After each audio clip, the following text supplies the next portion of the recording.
Сәлем оқырман, Нұрдәулет пен Айданың мәселесі әлі де шешілмей жатыр. Ата-аналарға көп негатив кеткесін Нұрдәулет Instagram желісінде пост шығарды. Өзінің ойын толықтай жеткізді және жазуларын қалдырды. Оқып көрейін. Екі жақтында ата-аналарды мен бөлмеймін, екі жақты бірдей сыйлаймын. Жанылмайтын жақ сүрінбейтін тұяқ жоқ. Бірінші кезекте ата-аналарымыздан кешірім сұраймын. Сіздер жаман коммент жазып, провокацияға шақырмауларыңызды сұраймын. Себебі бізге әсер етпейді емес, әсерін тигізіп жатыр. Иә, Айда екеуміз үйреніп қалған шығармыз, бірақ біздің ата-аналарымыз шыдай алмайды. Алланың көзі түзу болсын, бәрі оңынан шешілсін деген, барлығы қайырлы болатын жағына шешілсін деген ниеттемін, деді Нұрдәулет. Ал видеода не айтып жатқанын көрейік. Бір сөзбен айтқан кезде мен ата-аналарымыздан, Қырғызстандағы ата-аналарымыздан шын жүректен кешірім сұраймын. Өзімнің де әке-шешемнен кешірім сұраймын, өйткені ол интервьюда өзімнің де әке-шешеме кішкене бір нәрселер айтып қойған болатынмын әке-шешелерім туралы. Сол себепті құрметті достар, бұл жерде Айда екеуміздің ұрысымыз, Айда екеуміз шешуіміз керек. Әлі былай да шешілген жоқ. Барлығымыз эмоциядан шығып, кішкене сабырға келіп алайық деген нәрсемен отырмыз. Қазір ешкіммен байланысып сөйлесіп жатқан жоқ. Мен бар болғаны, главный біздің ата-аналарымызға деген сіздердің көзқарастарыңыздың түзу болғанын қалаймын. Құрметті достар, білесіздер, мен интервьюға берген болатынмын. Біздің Айда екеуміздің ұрысымыз негізі ұзаққа созылып кетті. У-шу болып жатыр, кәдімгідейше. Бір тарап бай кетіп қалады, біздің үйтіп бөлініп, анан жақта, мынан жақта дегенде ойымыз, мақсатымыз жоқ. Және де ол интервью берген кезде, сол интервьюдағы бір сондай моменттерді алып анонс қылып шығарып қойған, чтобы халыққа интрига болу үшін интервьюді көрсін деген ниетпен.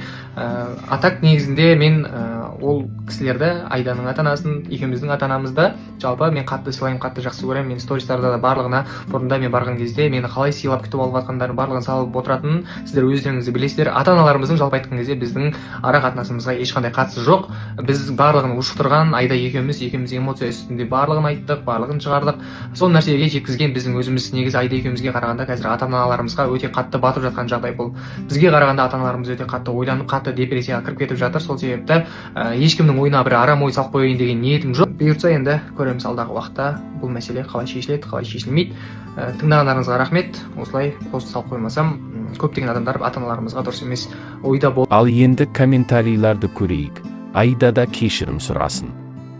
Ол да ашулықпен бастады осыны. Былай қарасақ, зачем халыққа ақталасыңдар? Это ваша семья, тұратын сендер. Все ұмытыңдар бәрін и дальше идите. Сабақ болды екеуіне. Болашақта уже сами будете решать. Өзін басынан қатты ұстау керек еді. Сен еркексің, төркінге де көп бармай. Жақсы болады бәрі, екі тараптан бар қателік. Ата-аналарын кіріп кетті екі ортада. Все хорошо будет. Так что сабыр екеуіне де, екеуінде кінәлісіңдер. Осымен бір түсінбейтінін жеке өмірлерін елге эфир арқылы жайғандарына таң қалам, керегі не соның. Жария қылып үйленді, енді елге жайып жаңалық ашпай-ақ қойса болады ғой. Бәрі телефонға салтанның кесірі. Енді не болды? Басы демі болып еді. Енді кінәлі адамды іздеп әлек болып жатырсыңдар. Түсінбеймін және түсінгім де келмейді.